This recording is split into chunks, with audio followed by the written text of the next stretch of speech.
I'm Zoe Mitchell, 29 years old, and I've spent most of my life trying to be smaller than I am so the people who were supposed to love me wouldn't notice how loud I dreamed. My father, Robert Mitchell, built his world on competition, achievement, and a relentless drive to win. For 39 years, he worked at a leading finance firm, climbing from an entry-level analyst to its president. The company was his identity. His two sons, Tyler and Sam, were his pride. And me, I was just the daughter, the thoughtful one.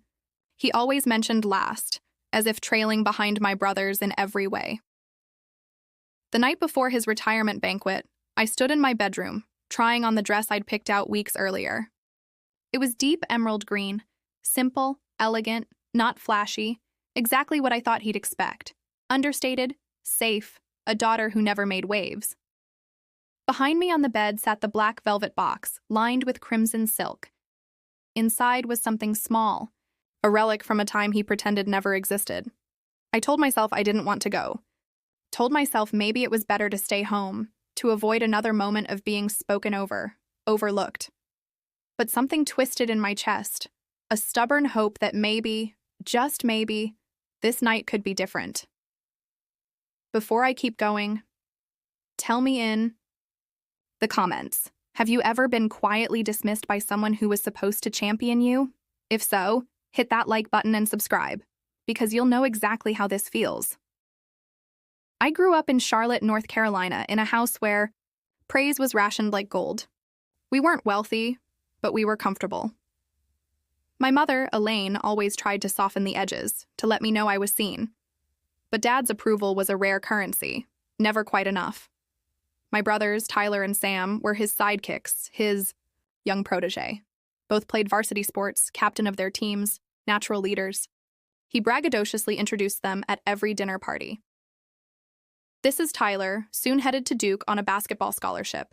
And that's Sam, starting his second year in the military. And then a slight nod to me. And that's Zoe. She's bright. Bright, as if that was a consolation. I was 8 when I first noticed the difference in how he looked at them. I had just finished writing my first short story and read it to the family. At the end, Dad offered a polite clap but didn't look me in the eye. He patted Tyler on the back and said, "Your sister's imagining things again." Doesn't that seem like a career path that, well, where does that lead? I left the dinner table understanding. Stories don't lead anywhere. Business deals do, championships do, soldiering does. That evening, I decided if my dreams weren't worth celebrating. At home, I'd keep them between me and my journal. By 18, I'd published 3 short pieces in literary magazines, but my graduation ceremony passed with him off at a business retreat. He sent a 2-sentence text. "Congratulations. I didn't realize it was today. Best wishes." I taped that message to my bathroom mirror for a week, long enough to remind myself I was chasing something no one in my family wanted to see. After college, I took a job at a local nonprofit that used storytelling to raise awareness for environmental issues. I poured myself into it, organizing community readings, producing digital anthologies, speaking at schools. Within 5 years, I was director of communications, but at every family gathering, when Dad raised his glass, it was for Tyler's stock portfolio successes or Sam's overseas postings. So when I received the invitation to his retirement banquet, an invitation printed on heavy ivory cardstock with gold foil lettering, promising a night of celebration, awards, and a commemorative video, I almost threw it away. Almost.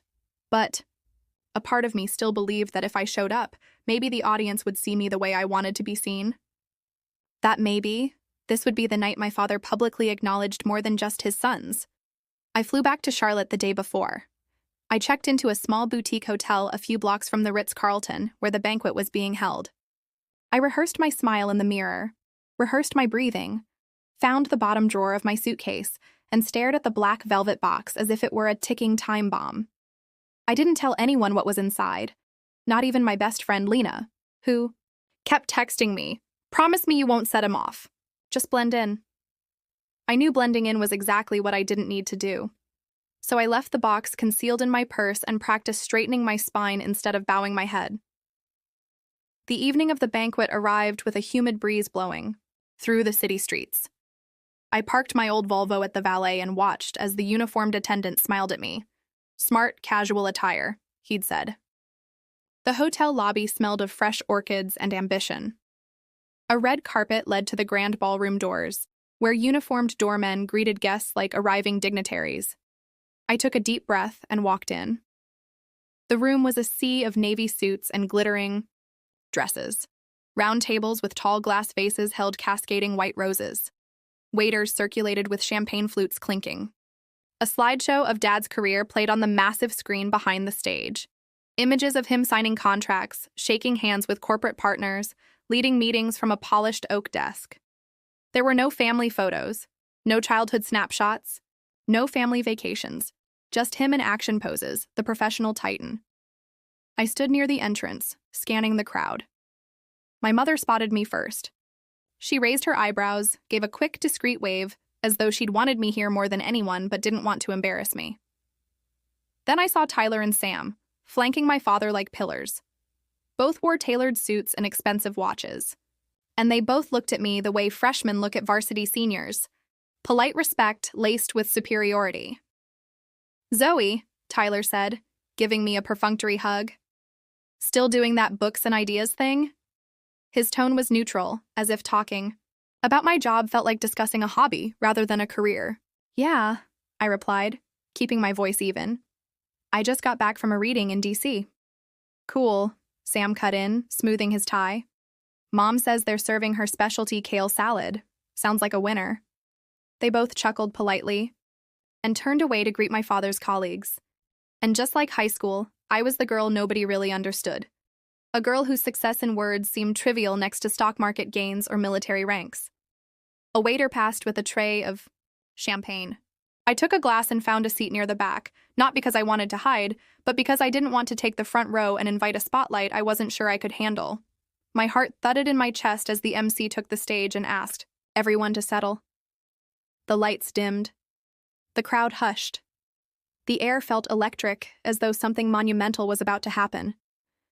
Then my father stepped into the spotlight. He stood tall, adjusting his cufflinks, smiling like a campaign candidate at a fundraiser. He paused, letting the applause swell before beginning. Thank you. Tonight is a milestone. For nearly 4 decades, I've dedicated my life to this company, to this family." He scanned the audience, making eye contact with board members and old friends. "I couldn't have done it without certain people." He smiled, and my heart pounded, waiting. "My sons, Tyler and Sam, have been my greatest joy. They have upheld the Mitchell name with honor and distinction. Tyler, thriving on the trading floor, and Sam, serving our country with unwavering commitment. Every achievement I've had, I owe to them. They've been by my side, pushing me, challenging me, reminding me what real success looks like." Polite applause rippled through the room. I straightened in my seat, holding my breath. And then his tone shifted. Softer, almost nostalgic. "Not every path is easy. Not every child is meant to follow the same blueprint. Some of us need space, to find our own way." He paused. He didn't have to say my name. He didn't need to. The subtext was clear. I know some people in my family would rather chase spreadsheets than stories. And that's okay. Choices come in many forms. That sentence hit me like a bucket of ice water. The room hesitated. Some polite laughter, a few uncomfortable glances. I felt a flush rise in my cheeks as I realized what everyone else was thinking. My father was making fun of my career. My face grew hot. I stood up slowly, feeling the weight of every eye in the ballroom settle on me. I took a breath, pushed my panic down, and walked toward the stage, though not onto it. I stood at its edge, clutching the black velvet box. My grip was steady. I looked at him and said clearly, "From your favorite failure." I handed him the box, voice unwavering, and then turned, my heels clicking across the polished floor as I walked away. Not a single step rushed, not a single apology uttered. I exited through the side door and made my way down to the hotel garage. I slid into the driver's seat of my Volvo, shutting out the whirl of voices. My hands trembled, but not with fear, something colder, a strange calm like standing on an empty stage after the audience has left. On the passenger seat lay my phone. I unlocked it, a string of missed calls from my mother. "What did you do? Are you okay?" He looked mortified. Then a text from Lena. "Holy, did you just—" I didn't reply. I didn't need to yet, because I already knew how it was unfolding. My father, back on the main stage, would open that box. He was too meticulous, too image-conscious to ignore it. And less than 10 minutes later, he did. Watched a cursory video clip that someone had already posted on social media. You couldn't hear the audio, it was muted, but you could see the moment he lifted the lid, his eyes flickering from confusion to recognition. Inside was a single black and white photograph, a snapshot from when I was 12, my first essay. Contest win. I'm standing next to him outside a local community center, my face beaming with pride, him with his arm around my shoulders, his face breaking into a genuine smile. Not the rigid grin he wore in boardroom photos, but a softer, real one. Under the frame was a note in my handwriting. "This was the last time you looked at me like I mattered. I spent 17 years chasing that look. I'm done now." I watched his hand tremble as he held that photo. I watched him turn the note over, read it, let the words sink in.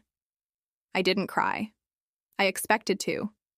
Instead, I felt a slow release, like the last weight slipping off my chest. The next morning, I woke up early and took my time showering. I drank coffee on the hotel balcony, watching the city come to life. A text buzzed from Dad, just 2 simple words. "We need to talk." I stared at it for a long time. My thumb hovered over the reply button. Then I put the phone down and walked through the city streets. I passed cafes where strangers juggled laptops and lattes, oblivious to the storm inside me. When my phone buzzed again, I ignored it. Morning slipped into noon. I finally opened his message. "Can we meet at home at 5? I typed nothing. I knew what would happen when I walked into that house. The house looked unchanged. Red brick facade, manicured, lawn, porch swing gently rocking in the sunlight. I walked up the steps, unlocked the door with my old key, and took a breath. It smelled exactly as it had when I was growing up, a mix of lemon polish and my mother's lavender air freshener. I found him in the study, hunched over Dad's old desk with the framed photo beside him. He didn't look up when I entered. For a moment, we sat in silence. Then, without lifting his eyes, he said, "I forgot about that day." "Of course you did," I replied. "You come to the banquet? To celebrate yourself? This," I gestured toward the photo, "was never part of the show." That made him flinch. He set the frame on the desk and finally looked at me. "You think I never cared?" he said, voice low. "I don't think that," I said. "You never know how to show it." He closed his eyes.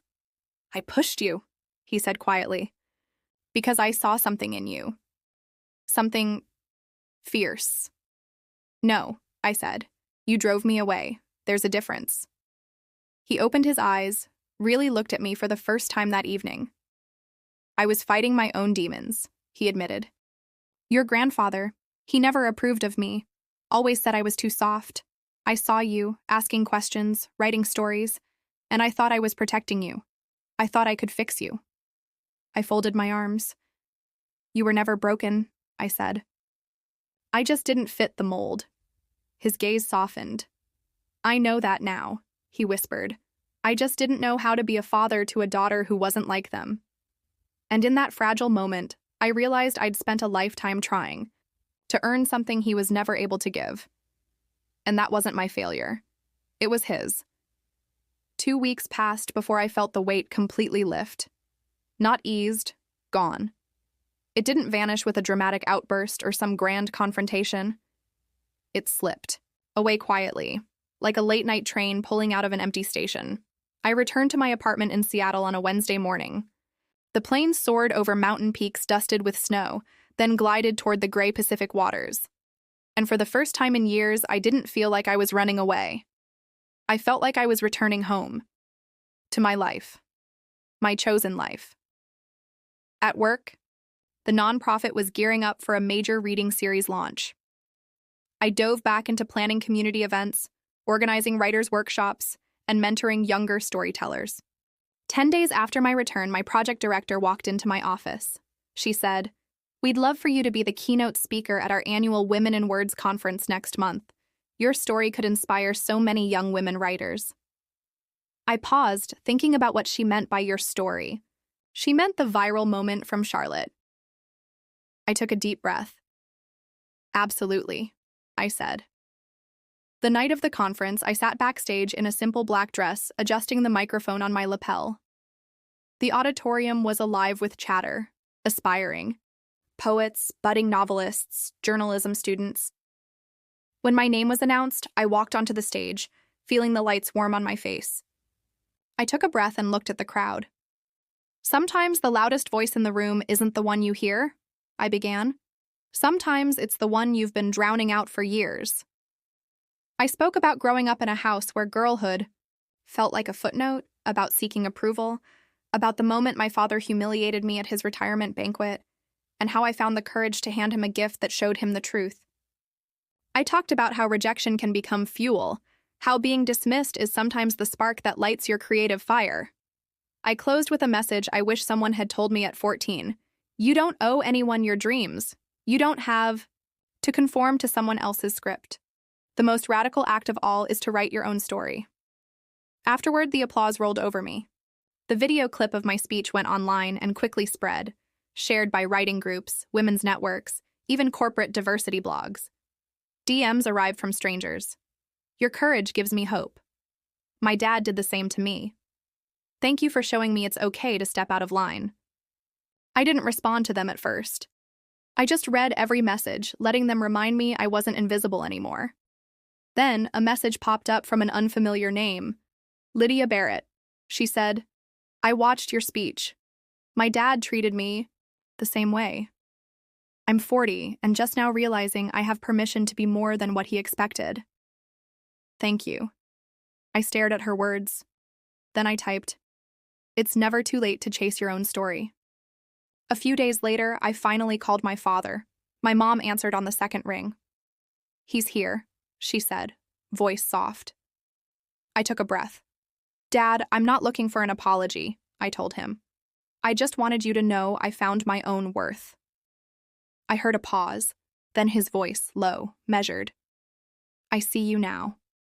Not, I'm proud, but I see you." And that was enough. I hung up and felt a strange surge of relief. I didn't need him to rewrite the past or pen a perfect apology. I had stepped off the stage where I'd performed for someone else's approval and stood firm in my own light. A month later, a package arrived in the mail from Charlotte. No return address. Inside was the same black and white photo, the one I had given him. On the back, in his handwriting, were 12 words. "I was scared to love you the way you deserved. I'm sorry." I held that note, read it 3 times, then tucked it away in a frame on my desk. A reminder that healing isn't always tidy, but sometimes it's enough. If you've ever felt sidelined, overlooked, or dismissed by someone you love, remember this. You don't have to prove yourself to people who refuse to see you. You can choose your own story, your own path. And sometimes, the most powerful thing you can do is surprise them by showing up, by speaking your truth, and by refusing to stay small.